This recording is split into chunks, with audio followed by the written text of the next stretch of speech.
진짜 솔직히 말하면 너무 부러워요.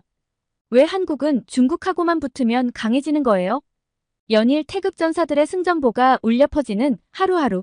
파리올림픽의 졸속 행정과 각종 사건 사고가 이어지고 있지만 한국을 대표하는 국가대표들의 활약은 그 어느 때보다 눈부신데요. 초반 페이스가 너무 좋아 미처 생각하지도 못한 만 16세 한국 역대 하계올림픽 최연소 금메달리스트까지 등장한 지금 대한민국은 현재 메달 중간 순위에서 최상위권을 경쟁 중입니다. 대한체육회에서는 대회 전 파리올림픽 목표가 금메달 6개로 종합순위 15위 이내를 예상했지만 목표치를 수정했다고 하죠. 아무래도 우리나라가 스스로 대한민국의 저력을 낮게 평가한 것 아닐까 하는데요. 여기 태극전사들의 눈부신 활약을 한국에서 지켜보고 있는 중국 유학생이 메일을 보내왔습니다. 왜 한국은 중국만 만나면 이렇게 되는지 파리올림픽을 지켜보면서 복잡한 심경이라는데요. 대체 무슨 사연일까요? 오늘의 사연 시작합니다. 안녕하세요, 여러분. 제 이름은 샤오메이입니다. 이건 제 본명은 아니에요. 제가 메일을 보내면서 중국에서는 하기 힘든 이야기를 할 예정이라 가명을 사용하기로 했습니다. 제가 다시 중국으로 돌아가야 하니 이 점은 좀 양해를 부탁드려요. 저는 한국의 한 대학교에서 유학 중인 중국인 학생인데요. 요즘 한창 뜨거운 화제인 파리올림픽 관련해서 이런저런 생각들을 이야기해보고 싶어 이렇게 메일을 보내요. 이걸 혹시 중국 사람들도 보게 될까요? 중국인들이 보면 어떤 반응일지 모르겠지만 오늘은 한번 솔직하게 이야기를 나누어 보고 싶습니다. 오늘은 제가 최근에 겪은 경험과 그로 인해 느낀 점들을 솔직하게 나누고 싶습니다. 저는 이번 파리올림픽을 학교 친구들과 함께 보고 있어요. 같은 유학생들도 있고 또 한국인 친구들도 있는데요. 아무래도 한국 TV 중계로 많이 보다 보니 한국 경기를 많이 보게 되더라고요. 그런데 보면서 정말 마음이 복잡했습니다. 특히 여자 양궁 단체전은 보면서 한숨이 절로 나왔어요. 왜 중국이 한국과 붙기만 하면 지는 건지 모르겠습니다. 이번엔 정말 이길 수 있을 거라고 믿었는데 말이죠. 사실 올해 초만 해도 중국 양궁팀의 전망은 밝아 보였습니다. 4월과 5월에 열린 1회차 월드컵에서 우리가 한국을 2번이나 이겼으니까요. 게다가 한국의 에이스 안산 선수가 대표팀에서 탈락했다는 소식도 들렸습니다. 이번엔 가능할지도 몰라라고 생각했죠. 하지만 결과는 또 한 번의 패배였습니다. 한국은 10연패를 달성했고 우리는 또다시 은메달에 그쳤습니다. 정말 이해가 되지 않았습니다. 어떻게 한 나라가 이렇게 오랫동안 한 종목을 독점할 수 있는 걸까요? 은메달만 5개째인 중국이라니 한국이 마치 거대한 장벽처럼 느껴졌습니다. 더 놀라운 건 한국 양궁팀의 선수층이었습니다. 직전 올림픽에서 금메달을 딴 선수들이 이번에는 출전조차 하지 못했으니 그만큼 경쟁이 치열하다는 뜻이겠죠. 공정하고 엄격한 한국의 선수 선발 과정이 있으니 어쩔 수 없나 싶긴 한데 중국도 인구가 많은 만큼 인재도 많고 실력이 꽤나 많이 올라왔는데 왜 결정적인 순간 흔들리는 건 항상 중국인지 너무 속상하기도 하고 한국이 부럽기도 하고 그렇네요. 하기사 임시현 선수가 랭킹 라운드에서 세계 신기록을 세울 때부터 뭔가 느낌은 좋지 않았어요. 그런데 그런 기록을 세워놓고 들뜨지도 않고 차분해서 경기 준비를 얼마나 열심히 했길래 저렇게 놀라지도 않나 했거든요. 사실 한국 선수들의 실력도 실력이지만 제일 무서운 건 한국 선수들의 정신력이에요. 그 근성과 끈기 해내고자 하는 의지. 이걸 한 단어로 표현할 수 있는 말이 있나 싶긴 한데 아직 제가 적절한 단어는 못 찾았습니다. 중국 매체들도 한국 보도를 할 때 늘 언급하는 게 한국 선수들의 집중력과 침착함이에요. 누구나 흔들리는 순간은 있잖아요. 저는 여기서 한국 친구들하고 지내면서도 느끼는데요. 이 친구들이 한국에서 공부를 잘하는 친구들이라 그런 것도 있겠지 싶긴 한데 뭔가 안 좋은 순간이 오면 중국 친구들은 남 탓을 하거나 환경 탓을 주로 하거든요. 너가 내게 이래서 이런 상황이니까 실패했어 라고 이야기를 하죠. 부끄럽지만 저도 그랬어요. 그런데 한국 친구들은 그냥 내가 부족해서 그래 더 해야지 라고 하면서 자기 탓을 하더라고요. 처음엔 이 친구가 정말 공부를 안 했나 보다, 노력을 안 했나 보다 했습니다. 그런데 보면 정말 시험 공부도 열심히 하고 엄청 노력하거든요. 그런데 결과를 받아들이는 자세가 너무 다른 거예요. 한국 양궁을 보며 이런 것들이 스쳐 지나가 마음이 좀 복잡했어요. 물론 한국 양궁의 성공에 있어 오랜 노하우, 그리고 현대자동차에서 개발한 슈팅 로봇 등 첨단 기술의 지원도 있겠지만 그것만으로는 설명할 수 없는 뭔가가 확실하게 있다는 것이 제 생각입니다. 남자 단체 양궁에서도 김재덕 선수는 벌이 손에 앉은 데다가 조준점 사이로 날아가며 슈팅을 방해하는데도 평정심을 잃지 않고 10점을 쏘는 걸 보며 그 생각은 이제 확신이 되었어요. 한국인들이 가지고 있는 그 독특한 정신이라고 해야 할까요? 마인드라고 해야 할까요? 그걸 중국 사람들이 흡수할 수 있다면 우리 중국 대표팀도 엄청나게 성장할 것 같긴 한데 저도 그렇지만 이게 문화 차이도 있는 건지 단순히 한국에 있다고 다 내 것이 되는 건 아닌 느낌입니다. 양국만 봐도 우리 중국 대표팀도 한국인 감독님인 권용학 감독님이 이끌고 계시잖아요. 하지만 한국과 같은 한국인 감독인데도 다 배우기는 어려웠던 것 같아요.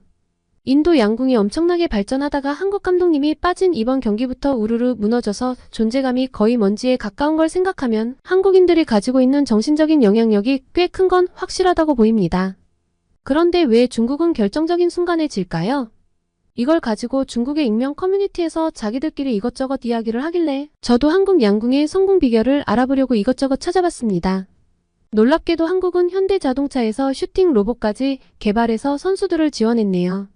사람이 아니라 로봇하고 경쟁을 해서 이길 때까지 연습을 하란 건가 하고 중얼거렸는데 이 정도로 첨단 기술을 결합해서 할 수 있는 모든 상황을 만들어 연습시켜주고 또 선수들이 맘 편히 운동에 집중할 수 있게 전폭적인 지원을 해준 것이 한국 양궁의 성공 비결 중 하나인 것 같다고 댓글을 달았습니다. 그런데 다들 하나같이 하는 이야기가 기술적인 지원만으로는 설명할 수 없는 뭔가가 있다는 거예요. 꼭 한국에 와서 살아보지 않아도 알 사람은 알고 있구나 싶었죠. 이걸 중국 선수들도 느껴서 이미 귀에 눌린 걸까요? 한국인들의 그 독특한 정신력이라고 해야 할까요? 마인드라고 해야 할까요? 중국의 에이스 리지아만 선수의 말에 의하면 한국 선수들이 화살을 당길 때 얼굴에 긴장한 기색이 전혀 없었다고 해요. 그 모습을 보고 오늘 우리가 이길 수 없는 상대를 만났다는 걸 직감했다고 하더라고요. 40년 올림픽 결승전 무패 기록이 그냥 쓰여진 게 아니라는 걸 뼈저리게 느꼈다는 말에 저도 깊이 공감했어요. 40년간 한 번도 금메달을 내주지 않았다는 건 단순한 우연이 아니라 이미 정신적으로 우위에 서 있기 때문에 가능한 것 같습니다. 제가 이렇게 생각을 글로 정리하면서 서서히 깨닫게 되네요. 그래도 참 신기한 건 한국에 와서 보니 양궁이 그렇게 인기 있는 대중적인 스포츠가 아니라는 점입니다. 저는 한국에 오기 전까지는 한국 양궁이 중국의 탁구 느낌이라 중국 사람들이 탁구를 많이 치는 것처럼 한국 사람들은 활을 다들 많이 쏘는 줄 알았어요. 그런데 아니더라고요. 제가 보기에 한국 사람들은 축구나 야구를 훨씬 좋아하는 것 같은데 한국 사람들은 왜 이렇게 다양한 종목에서 천재가 뚝뚝 떨어지는 느낌일까요? 스포츠가 다양하게 발달하지 않은 나라인 것 같은데 왜 이렇게 다양한 종목에서 뛰어난 사람들이 튀어나오는지 궁금합니다.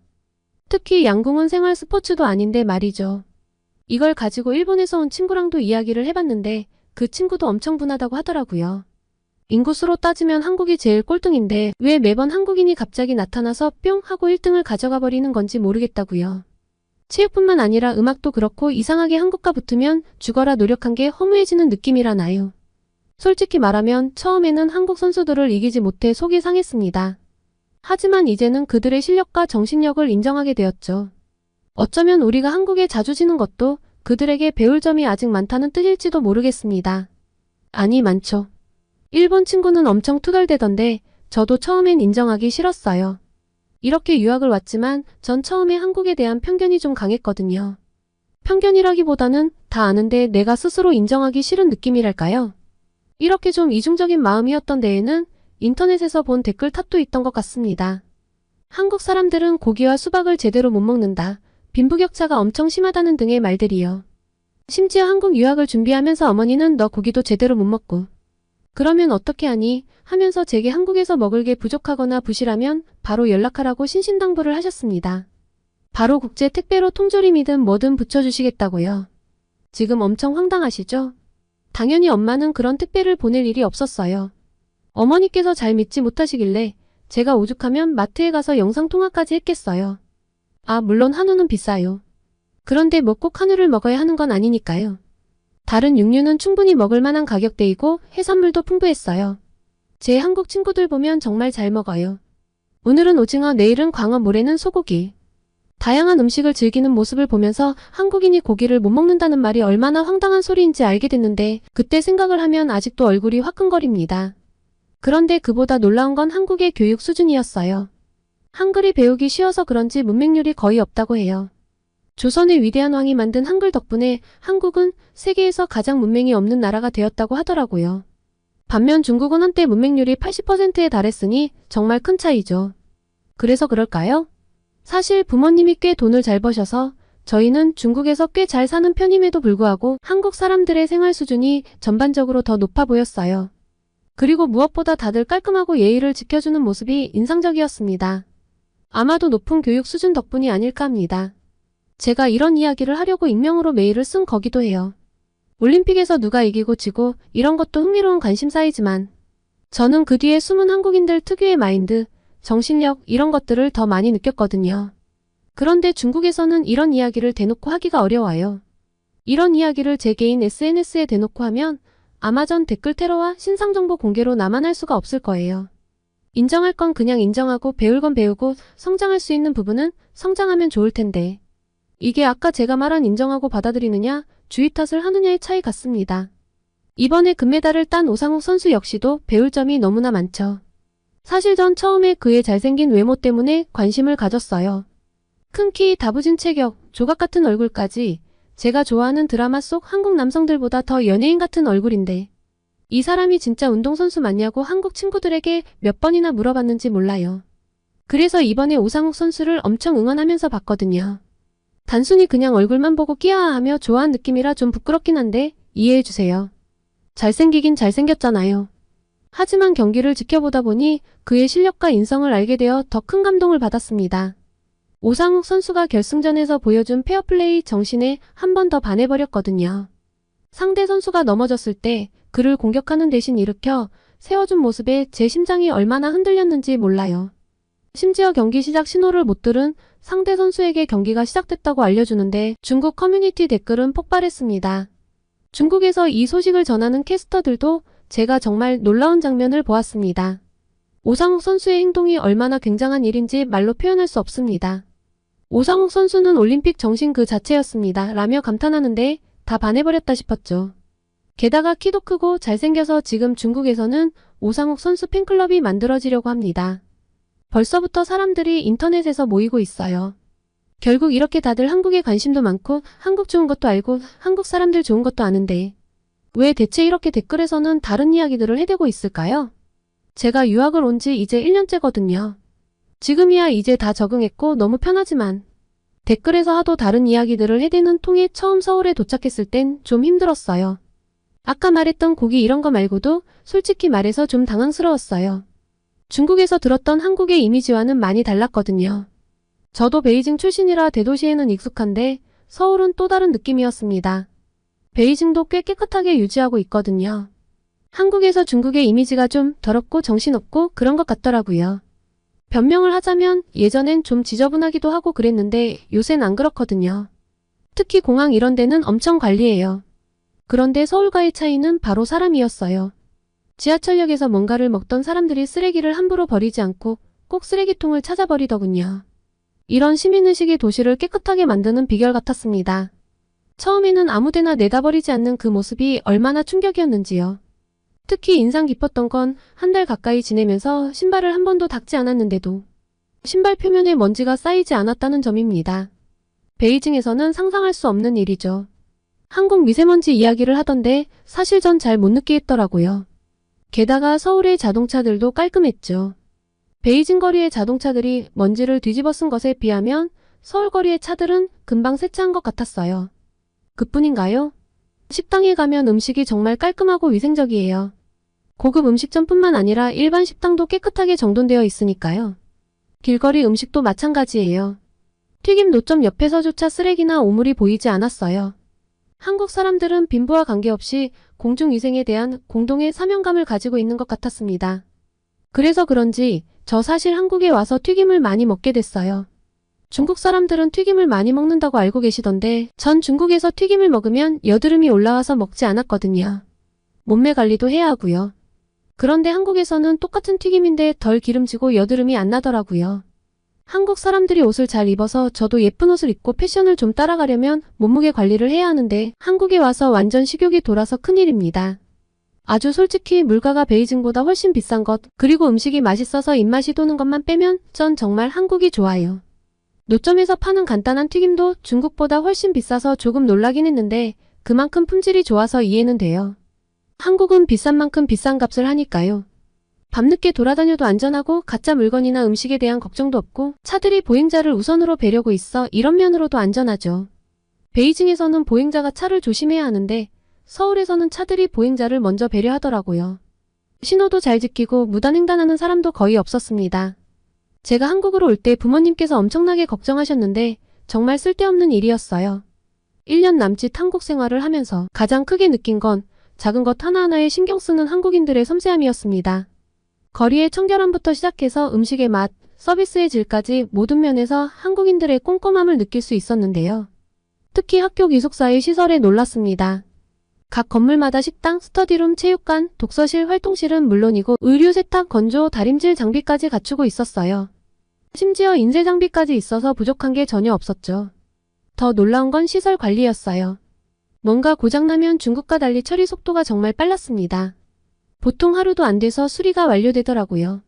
공중화장실 문화도 정말 감동이었습니다. 모든 공중화장실에 휴지가 비치되어 있어요. 그것도 무료로요. 중국에서는 상상도 못할 일이죠. 제가 좀 칠칠 맞아서 중국에 제 집에 가면 손수건이 엄청 많거든요. 하도 흘리고 다니니까 어머니께서 늘 챙겨주셨는데 이번에 한국으로 오면서도 손수건을 많이 챙겨주셨어요. 그런데 한국과 관련해서 어머니께서 하신 걱정은 하나같이 별 의미가 없네요. 핸드타월과 휴지가 이렇게 잘 갖춰져 있는데 손수건을 잊어버릴 일이 없잖아요. 게다가 화장실이 중국보다 훨씬 깨끗해서 놀랐는데요. 심지어 화장 거울까지 있어서 남녀노소 할 것 없이 거울 앞에서 화장을 하고 옷을 다듬는 모습을 볼 수 있었죠. 화장실이 깨끗하니까 이렇게 양치도 하고 화장도 고치고 편하게 사용하는구나 싶어서 이건 정말 놀라우면서도 좋았어요. 이런 경험들을 하면서 한국에 대한 제 인식이 많이 바뀌었습니다. 처음에는 좀 질투나는 나라, 알고 보면 문제가 많고 중국에 비해서 뒤처진 부분들이 많은 나라라고 생각했는데 이제는 정말 배울 점이 많은 나라라고 느낍니다. 특히 시민의식과 공공질서, 그리고 어떤 문제를 대하는 태도에 있어서는 중국 사람들도 생각을 좀 바꿨으면 좋겠어요.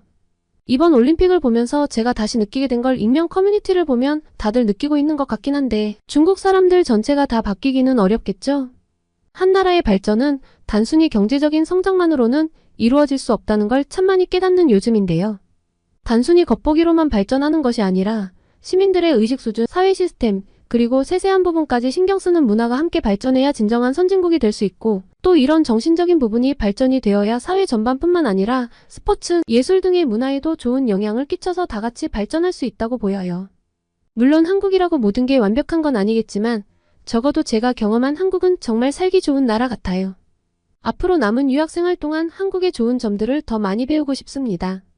그리고 언젠가 중국으로 돌아가면 이곳에서 배운 것들을 우리 사회에도 적용해 볼 수 있었으면 좋겠네요. 개인적으로 제 인생관이 많이 바뀌게 된 나라라 처음에는 그저 유학 생활을 잠깐 하다 돌아갈 생각이었는데 이제는 한국에 더 오래 머물고 싶은 마음이 들어서 최대한 오래 머물러 보고 싶긴 하지만요. 실은 졸업 후에도 한국에서 취업을 하고 싶은 마음이 커져서 이것저것 알아보는데요. 현실적인 어려움도 있어요. 비자 문제도 있고 또 요즘 한중 관계가 예전만큼 좋지 않아서 중국인에 대한 인식이 안 좋아진 것 같아 걱정됩니다. 졸업하는 시점에 저처럼 한국어와 중국어를 다 하는 사람들에 대한 수요가 얼마나 있을 것인가 하는 고민도 있고요. 실제로 한국에 유학을 왔던 중국인 친구들, 선배들 중에서 한국 회사 취업에 성공한 경우가 많지 않아요. 또 능력이 출중해도 언어나 문화적 차이 때문에 어려움을 겪는 경우가 많다고 합니다. 이런 얘기를 들을 때마다 제 꿈이 너무 비현실적인 건 아닌가 하는 생각이 들기도 해요. 그래도 포기하고 싶지는 않습니다. 한국에서 배운 것들, 경험한 것들이 제 인생의 큰 자산이 될 거라고 믿기 때문이에요. 만약 한국에서의 취업이 어렵다면 중국으로 돌아가서 한국 관련 일을 하는 것도 좋은 대안이 될 수 있을 것 같고요. 한국 문화와 언어를 잘 아는 사람에 대한 수요가 중국에서도 여전히 많으니까요. 한국인 특유의 어떤 일을 하든 최선을 다하는 모습, 그리고 끊임없이 자기 개발을 하는 자세를 보면서 저도 많은 자극을 받았습니다. 이런 문화 속에서 일하고 성장하고 싶다는 생각은 굴뚝 같지만 여의치 않다면 중국에 돌아가서라도 한국과의 연을 계속 이어가 보고 싶네요. 올림픽을 이야기하다가 이렇게 한국에 대한 이야기까지 다 이야기해봤는데요. 사실 부모님께도 이렇게 솔직하게 이야기를 못 해봤어요. 부모님께서 열성 공산당원이셔서요. 다 털어놓으니까 속이 시원하기도 하고 기분이 묘하기도 하네요. 마치 짝사랑하는 사람에게 고백한 느낌이랄까요? 앞으로의 길이 쉽지는 않겠지만 이 모든 경험이 제 인생의 큰 자산이 될 거라고 믿습니다. 한국에서 보낸 시간, 만난 사람들, 배운 것들. 이 모든 것이 제 미래를 만들어가는 소중한 밑거름이 될 거예요. 어떤 선택을 하든 후회 없는 삶을 살아보려고 합니다. 앞으로 또 올림픽에서 중국과 한국이 맞붙는 일은 없이 중국과 한국 모두 올림픽에서 좋은 성과를 냈으면 좋겠네요. 날씨가 많이 더운데 다들 건강한 여름 보내세요. 오늘은 한국에서 파리올림픽을 지켜보며 한국과 한국인에 대한 생각을 솔직하게 이야기하고 싶었던 중국인 유학생의 사연을 소개해드렸습니다.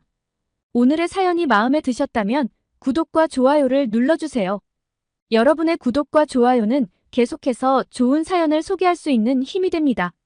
이상 감동저장소였습니다.